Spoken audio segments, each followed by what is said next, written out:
Le Muséum national d'histoire naturelle, que je représente ici, est partenaire de ce colloque et se réjouit particulièrement de voir réunies des personnalités si différentes pour discuter de la question des grands singes.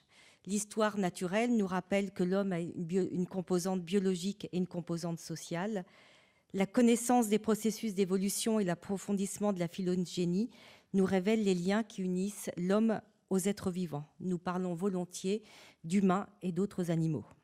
Le muséum est un établissement atypique qui regroupe 5 activités: recherche, enseignement, collection, expertise et diffusion, à partir des musées, galeries, jardins et zoos qui l'abritent.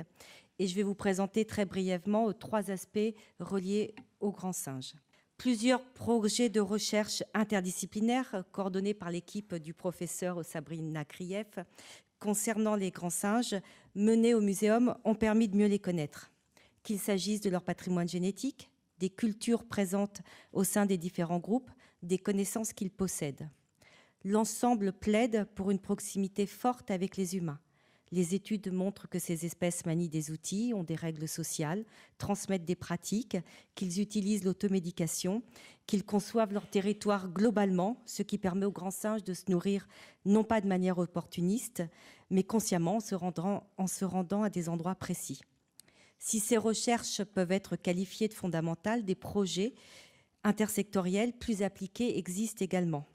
L'exemple du projet porté par Sabrina Krief, financé par le Fonds français pour l'environnement mondial, dont la signature de la Convention se fera aujourd'hui, est intéressant. Son objectif est d'expérimenter un nouvel équilibre forêt, faune, population riveraine autour de la station de recherche de Sebitoli en Ouganda. Alors que les communautés locales subissent des pillages, l'enjeu est de contribuer par une gouvernance collective, participative, à une agriculture plus saine pour les populations et les écosystèmes, avec moins d'intrants chimiques et un développement communautaire. Au-delà de la question des grands singes, si vous me le permettez, nombre de projets de recherche traitent des liens irréductibles entre patrimoine naturel et patrimoine culturel. Ces études associent les communautés locales sur plusieurs endroits de la planète et concernant des écosystèmes variés. Sauvegarder le patrimoine culturel, c'est également agir sur le patrimoine naturel.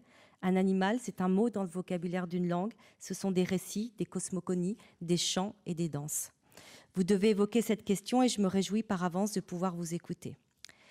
Le Muséum national d'histoire naturelle est également engagé dans la conservation in situ et ex situ.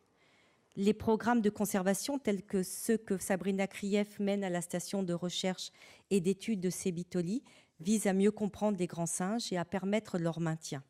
C'est ce que l'on appelle la conservation in situ. Par ailleurs, les menaces qui pèsent sur un nombre croissant d'espèces engagent à développer des mesures de conservation ex situ. Il existe depuis 1985 un plan global de conservation des grands singes à travers des programmes encadrés par l'Association européenne des parcs zoologiques. Leur principe est de maintenir en captivité des populations viables d'animaux sauvages en minimisant la perte de la variabilité génétique pour qu'ils puissent s'ajuster aux pressions de sélection qui suivront une éventuelle réintroduction dans la nature. La ménagerie du muséum participe au programme de préservation des orang-outans.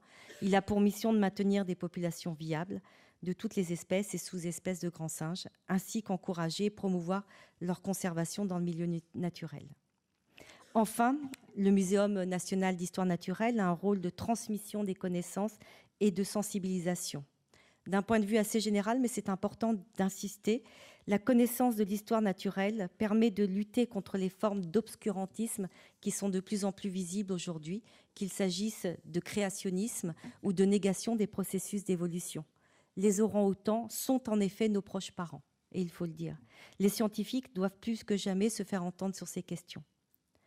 Par ailleurs, à travers différentes formes de diffusion, expositions, on pense aussitôt à l'exposition Grand Singe, évidemment, ou parcs zoologiques, le rôle du muséum est de sensibiliser et de faire connaître les menaces qui pèsent sur la biodiversité, et plus particulièrement les grands singes.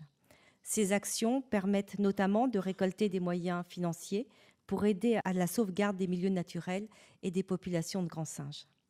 Je vous remercie.